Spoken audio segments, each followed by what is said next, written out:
Hi everyone. I think we're live now, which is how I begin all of these things. I want to talk to you today about parenting in a pandemic, how to be the loudest voice in your children's world, how to be their greatest influencer. So it's quite a lot about identity and building communication. I don't want to take too long to say this. There's lots I could say, but I just want to pinpoint a couple of bits, and maybe we can go on and talk about more about the goals of their behaviour and how to manage it when their behaviour is difficult or unruly. I wonder if you're finding these things increasingly so as lockdown continues, and as maybe some people are back at school and others have been at home and will continue to be at home for a while. As ever, there's a lot more really good stuff on the Care for the Family website.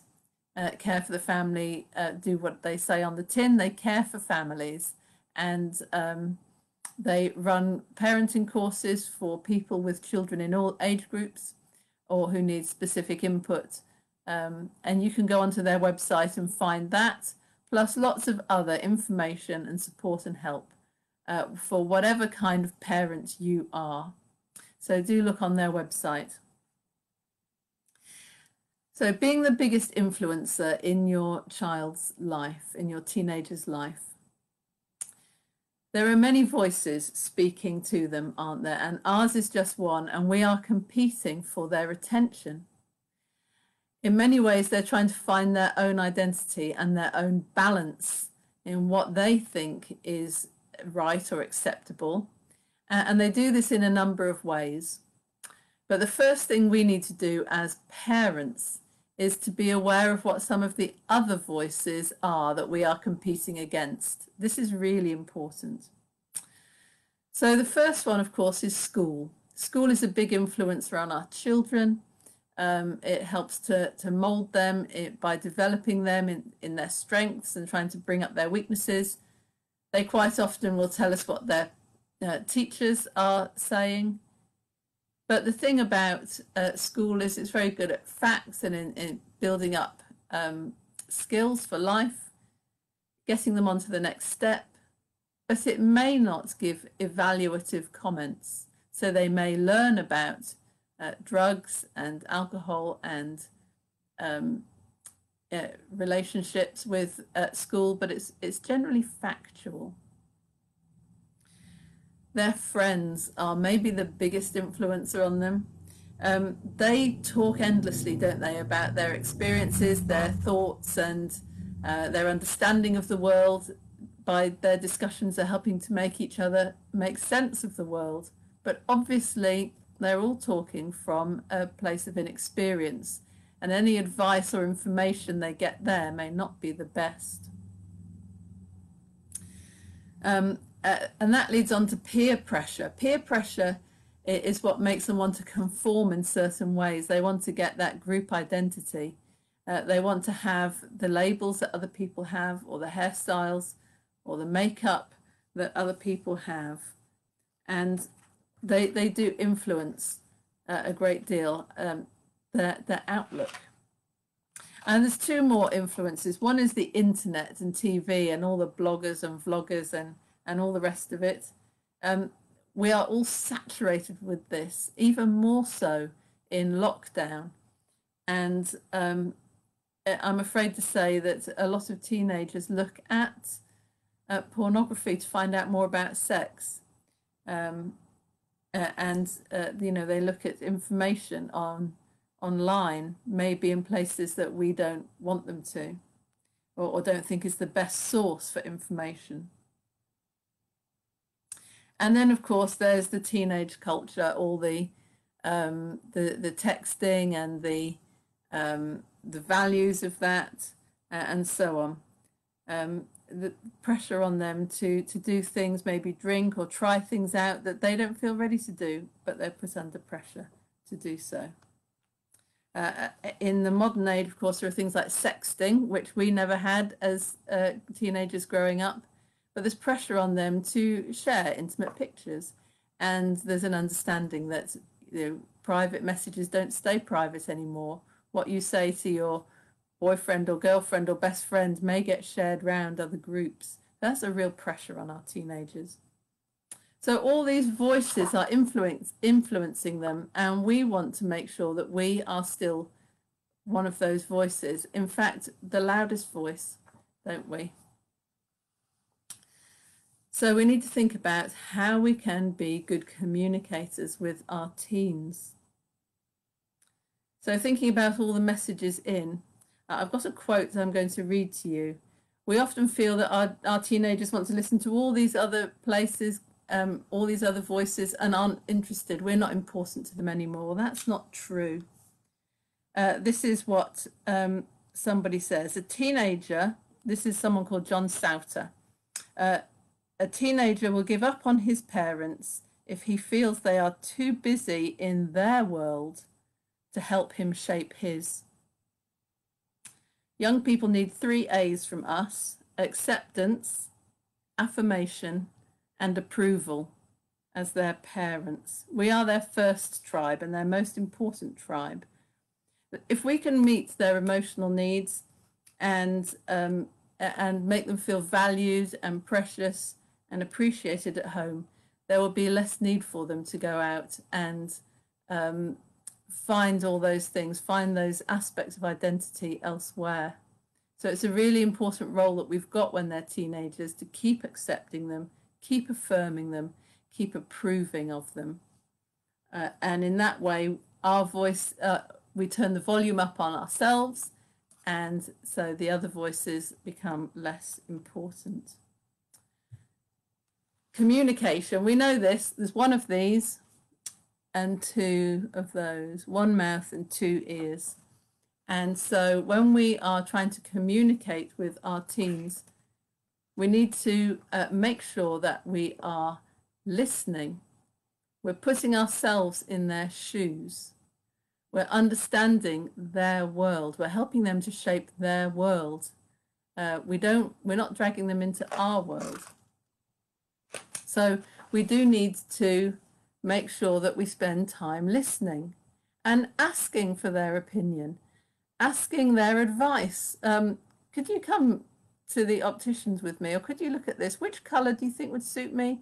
Which set of glasses do you think would be best? Do you like these ones or those ones? Which do you like? Ask them when you're talking around the tea table, ask them, what do you think about what Boris is doing at the moment? Or, you know, how have you found lockdown? What do you think's been hard? Bring them into an adult way of communication in normal life. And so you're building up those opportunities for being able to share at other times. And always listen, always show them respect for what they say. They're developing their opinions. Try and find what's really good about that. Share with them and tell them what you've appreciated about what they say.